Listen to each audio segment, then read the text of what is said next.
I suppose I should start off rather than take a question from anyone. Very, very sad news today, as has been very well documented and reported, of a great man who had a great life. Even though it was short, he made every post a winner, Jimmy. My experience with him has been, I feel richer and fortunate to have met Jimmy.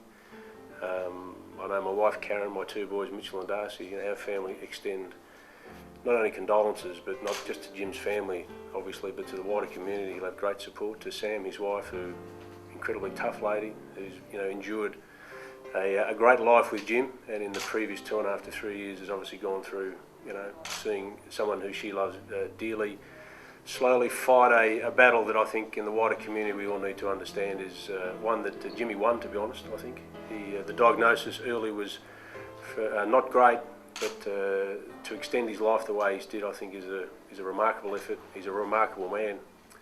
I think the game is poorer for it, but his involvement, we were all richer because we knew him. So certainly a sad day, and hopefully his legacy that he leaves will be long and it'll be strong, and I wish him and his family all the best. I know my experiences with him have been extraordinary. I'm very fortunate to have met him.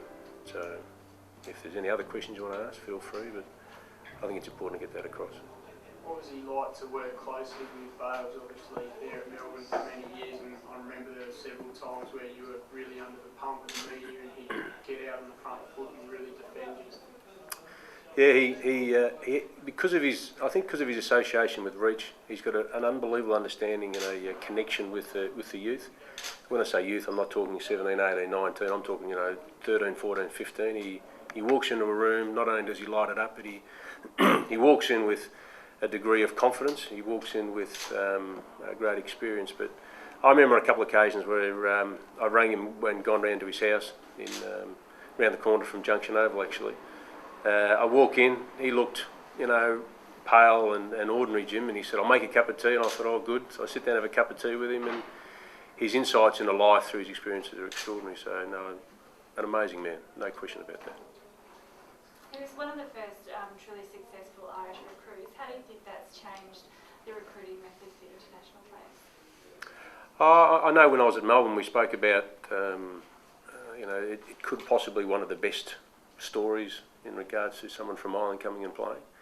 Obviously, his start wasn't what he would have liked, but to have played so many games in a row, to have achieved what he has is outstanding, and certainly a pioneer in recruiting. I think everyone's eyes moved from our own backyards to not only just within Australia but certainly overseas. I think he was certainly an early pioneer of that.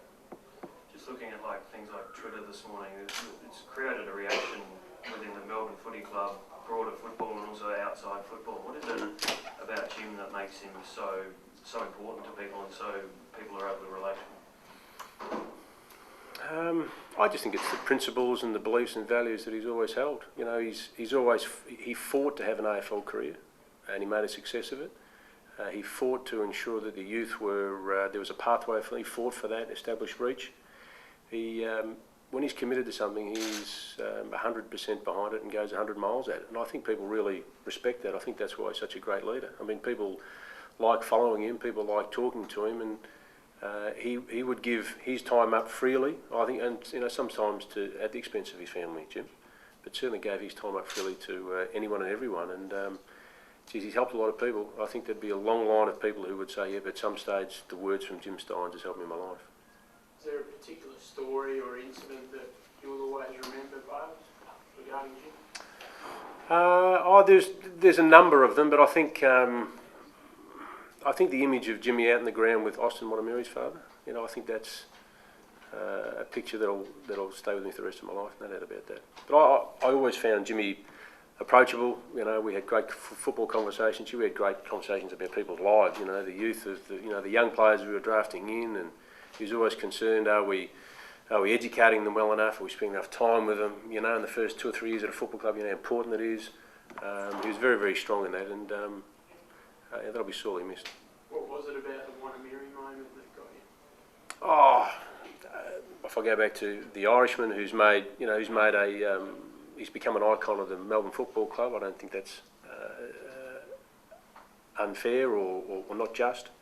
to see Austin Watamairi's father from the Tiwi come down, to see those two people embrace and have Jim's love for the club and obviously Austin's father, the love of Austin playing for Melbourne as well. It was, it was a pretty special moment to see those two from vast areas in the world to come together. And I think football and I think the Melbourne Footy Club provided that, that sanctuary or that connection, which I think's a great part of the AFL and a great part of footy. That's why we're all involved. Dean, do you have any thoughts as to an appropriate way the AFL should recognise Jim's work over the years?